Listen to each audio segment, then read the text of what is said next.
Hey everyone, how's it going? It is I, the real Randy Chavez, coming at you today with a Veve OMI update video. Guys, if you're new, welcome. If not, welcome back. I love y'all. Everyone say, where's Dashy? Commenting, liking, subscribing is a free way to help support the channel. Non-free ways are Patreon and smashing that super thanks button down below. Sorry about the voice. It was a crazy night last night.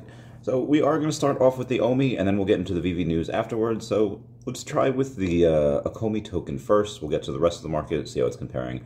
Down about 2.2% on the day to 00074. Again, whales are loving these buying opportunities. Even though you see a sea of red over there outside of the 1 year, which are up like 1.3%, that may or may not get wiped out over the next couple of days up until a bunch of these buy orders come in. Only 400,000 on the day, so it is super, super illiquid right now. Like if you put in $40,000 at one time, boom, it's going to fly. Anywho.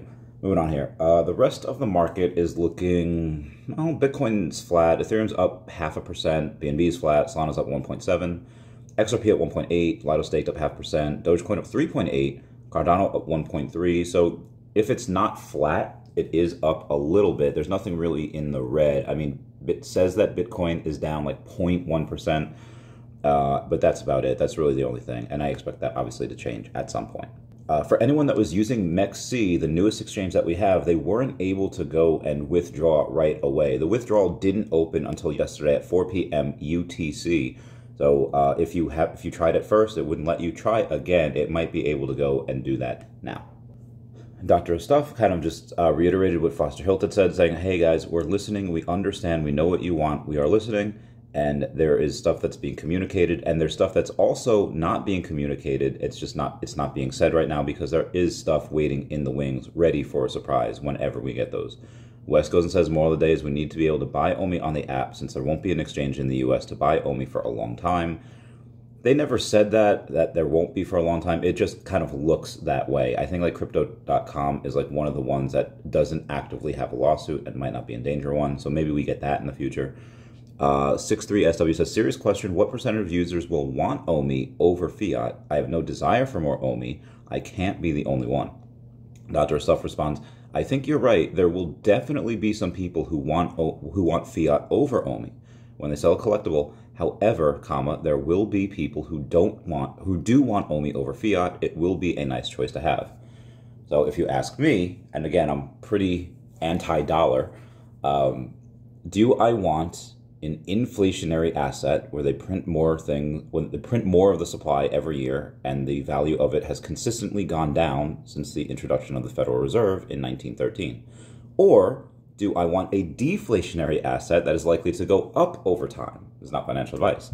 I'm going to go with that latter.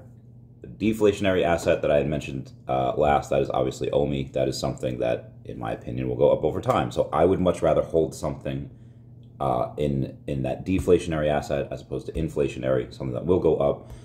But then outside of that, you could not care one way or the other. It's like, hey man, I just know that if I go and sell something for gems and I want that money, I have to cash those gems out, and that's a hefty 10%. Where OMI, I don't know, what's the transaction fees? What are the bridging fees? Like 1%? Yeah, that's OMI, in my opinion, is the much better option, is a much cheaper option, and it's likely to be faster as well. Bridging might take several minutes, whereas sending out an ACH or wire from the Veve app over to your bank account might take a day or two, so it's a long time. Anyway, we do have a couple of things to go over here. So over on the Veve feed from a couple days ago, the gem purchases on April 3rd were 47,000, and again, that's a day when we just had no drops, so people be spending tens of thousands over on days that we have no drops. Veve Feed says the selling secondary market brands were, number one was the Marvel Mighties. They actually just sold out of the X-Men Marvel Mighties. A bunch of those things happened to go and change their value. Like Beast went from $7 to $9. Cyclops went from $15 to $19. So every single thing after it sold out just kind of went up in value, which I thought was really cool. The secondary market sales after that, you had Star Wars Return of the Jedi collection. Then you had Spider-Man, and number 4 was Presidential Series. That were the top-selling secondary markets. Veve secondary market sales, you only had 610 collectibles, but you had 5,200 comics. And then the top 4 selling collectibles and comics on Veve, Deadpool number 1, You had Spider-Man Shadow of the Green Goblin, Amazing Spider-Man number 36, and Venom number 32. So these are actually all comics. Savid said, should Veve Official provide a referral reward system for collectors who refer a new user once they've purchased an item and done KYC? 100%. They don't even need to do KYC. All they would need to do is go and purchase gems from the store and then buy something from the store. It wouldn't really count if you buy anything from the secondary market. Veve's really not making a ton on that. The 2.5% is nice, but it's not their bread and butter. The bread and butter is from the store. So if they were to go and do that, say, hey, whoever purchases gems from the store and they buy something using your referral code, they could go and give like 2.5%, 3%, whatever it is. Earth 2 gave 5% to the person whose code they used, and then 5% back to you as well. So it's heckin' bananas. Like they did cut about 10% of their margins, but that helped them. I mean, they have sold the most land out of any metaverse in the world because of that referral code program. So if Veve goes and does this, you'll have tens of millions of more dollars going into the app just because all of the big YouTubers, and they'll do it for free. Like, you don't have to go and pay, like Cryptoids went and paid iJustine and, you know, that other guy from TikTok, probably tens of thousands of dollars each, got them nothing. If you get that referral code, all of these big influencers will go and do it themselves. Hey guys, if you like nerd stuff, if you like this, go to Veve. They have all of the top IP in the world. They have all of the first appearances, the most important ones on the blockchain, and they're super scarce, they're super rare, they have these amazing communities. They're all going to go and pretty much have the same talking points, but you're going to reach millions and millions of people, not including the crypto bros out there. Crypto bros are going to be like, hey guys, OMI to NFT, go do this. Even if they only start with OMI to NFT, they will get hooked and buy on the initial primary market. So yes, 100% Veve needs to do that. Spider-Man number 97 sold for 100 gems. So Ghost Spider. So the Ghost Spideys have had a really interesting turn. They sold out immediately in seconds, the Ghost Spideys, and then they are now below retail like $30-ish. The sub 100s, there was a couple of them that, I think 3 of them that sold for 99 gems, or like 100 gems or less. Whereas today, you had the non-first appearance Venom Symbiote Spider-Man. I think the average was, well, not the average, the minimum that you needed was about 36,000 MCP points in order to go and get that. And let me go to the screenshots that I have here that I took of this. That would mean out of 2,430 users, you have to multiply that by 0.4 because they take 40% of them, is 972, and then multiply by 30, so that's 34 million. I repeat, 34 million, almost 34,992,000, so almost 35 million MCP points that were used. And again, this is just the minimum amount that you needed. There were many people that I knew that spent 40 and 60,000. So the average is likely going to be much higher than 36,000 MCP points. But minimum, we have 35 million here. MCP points, that's just bam, burned, gone. Once we get enough of these that burn tens of millions of points per drop, then when we get only to bronze tickets, people are out of their MCP points. You have a super scarce drop. Boom, people are going to spend their OMI that they have on their app. They're going to buy those bronze tickets, and that OMI will get burned, and then those bronze tickets will be used in order to get more MCP points so they can bid more. I cannot wait for this. But again, they did sell out, grossing $121,000, so shout out to them. Shout out to Bill Gardner saying, welcome home number 47 Fury, as in he has Nick Fury because he has number 42, 45, 46, and 47 Nick Fury first appearance Marvel Mighties, which is absolutely bananas. Again, now that the most recent Marvel Mighties X-Men drop had sold out, the one thing that Marvel Mighties fans are probably going to be looking forward to selling out next is the Marvel Mighties Avengers. That is until we get the X-Men villains, which hopefully should be later this month. I'll keep you all posted on that, but there's still 85 Nick Furies of them left on there. I don't know how many of those are going to be a sub 50 or a sub 100 in general, but again, people will gamble. Hoping everyone's safe for all of my New York friends. I had a big earthquake there yesterday. Maybe not big according to the Richter scale, according to what Californians or other people witness, but for New York, we have one like every decade or so. I think the last one was 2011, so my friends are all anchoring their liquor cabinets now.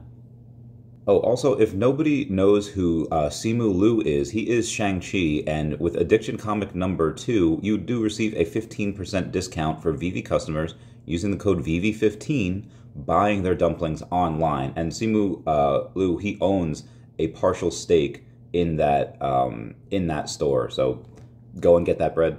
The store is called Mila Dumplings. He's been asked about NFTs before, and he wasn't really a fan. I think he was just uneducated about them after learning about them, or at least knowing, what this is. I think he's going to be a big fan afterwards. Big sales. You had a number 1977 Stormtrooper, which is the year that Star Wars came out, had sold for $10,000. A big 5-figure sale. What does this mean? Well, this goes in line with everything that's been happening the last few months. A lot of people first are going and they're spending big money on the primary, on just the most important mint numbers. And that money's going in there first. And, we'll do that Ronald Reagan, Reaganomics, trickle-down theory. It goes to one thing, things rise, they take money out, it trickles down into other things, it rises, it trickles down, and that will continue happening again, and again, to no avail. So if you have a really cool mint number, you might want to hang on to it. Or sell it for 5 figures, what do I know? Phil Nice had ordered those dumplings, and then David Yu had commented on that, and he said, I add chili peppers on mine. In case you're kind of new here, that's just a reference to what Alex said back in the day, calling things spicy and a certain number of chili peppers. So David's just kind of poking fun at that. Boy, the community give him a lot of crap for that. Anywho, so when I saw that the 1977 Stormtrooper had sold for 5 figures, I was like, oh my God. So I took a look, and the Stormtroopers that we have, the floor price is only $17. So $17.83. So let's do some math here. 17.83. If we times it by about 561, that's 10,002. So that sold for 561 times the floor, which is absolutely bananas. And then if you go on Stacker and you take a look, you can see, okay, there's multiple people that have over 400 units of those. Then you have multiple people that have over 100, one person over 200. And then I decided, okay, well, what is another major Star Wars item that's going to be super hyper stackable and people are going to love? And it happens to be the Skywalker lightsaber. You have multiple people having 300 or more, multiple people having 200 or more. Dr. Prophet actually has 239 of those. And then multiple people having 100 or more. And speaking of 1977, I think Sean from Comics and Crypto actually has the number 1977 Luke Skywalker. I don't know how much he paid for that, but I would say that's going to be at least 5 figures, in my opinion. Veve yesterday going saying, every comic book writer tells a story, and the artist brings those stories to life. Tag your favorite artist down below. People were just absolutely spamming Peach Momoko because they love her. Now, also, we do have some breaking news here. Sources have just informed us that eBay is very close to officially acquiring Golden Auctions in an announcement that will be made soon. I wonder what other partnerships that eBay will announce. Quandary. Shout out to Spider Zero, that has hit level 72 today. It's quite a big accomplishment. And shout out to Mark OMI 1 Kenobi, paying $100 each for number 78 and number 74. Spider Gwen, go Spider. Love that. You have Key Shinobi saying, calling all addiction fans, we are building an addiction army to spread addiction awareness to your local comic book shops across the nation. Are you down with the addiction? Contact Kiyo Shinobi to Veve Comics, Veve Official, Vincent Zerzolo, The Addiction HQ, all of that. They're just having a little campaign in order to get in local comic book stores. So that's something that you're going to see more and more of. Obviously, they have a passionate following, but you are going to see more and more people that maybe, and I'm not saying that these are what these guys are saying, but you're going to have people in the future that maybe don't care about the overall health of Veve, but they're going to be super dedicated to the IP and license that happens to be on Veve. They'll try to go and set up subgroups. They'll try to go up and get into local comic book stores if it's a comic. There's going to be a lot of those people that are going to be just super, super dedicated, just those subsects of Veve, and I can't wait for those. Speaking of those, we have Veve Viral saying, calling all Veve fam and OMI homies, it's time we work strategically and together as a one mega team to highlight Veve's collectibles quality, historical significance, ease of use, AR/vault content, OMI perks and utilities, and the strength of the community. Join the Telegram group. Just go and just search him over on X. You'll find it. And he goes and says the main thing that's posted in the Telegram, hey, OMI homies and Veve fam. Welcome to the group dedicated to spreading the word about Veve and OMI on socials, essentially community-led grassroots marketing. The objective is not to push the price for push price predictions for the OMI token or specific Veve collectibles. We're here to work collectively and more efficiently at targeting big Twitter accounts, Facebook groups, YouTube accounts, all of which who focus on crypto, NFTs, collecting, and IP available in the Veve store and market. 10 to 100 of us sharing a cool Veve collectible under one Twitter post or explaining how OMI enhances our collecting experience under one post is much more impactful than doing so spread out on different posts. And again, going and saying how cool it is, how fun it is going to be a lot more effective than just spamming to the moon, even though that is fun. I cannot emphasize enough that we are not here to shout to the moon. We're here to showcase that vast array of IP, collectible quality, historic significance, Veve's ease of use, community strength, content for AR and VR, OMI utilities, and to help promote our content creators. Hey, that's me. Well, that's it for me today. Everyone please comment, like, and subscribe. Comments are good for the YouTube algorithm. Everyone say, where's Dashy? Dashy, again, is protecting the house. I love you guys. Goodbye. Meow, meow, meow.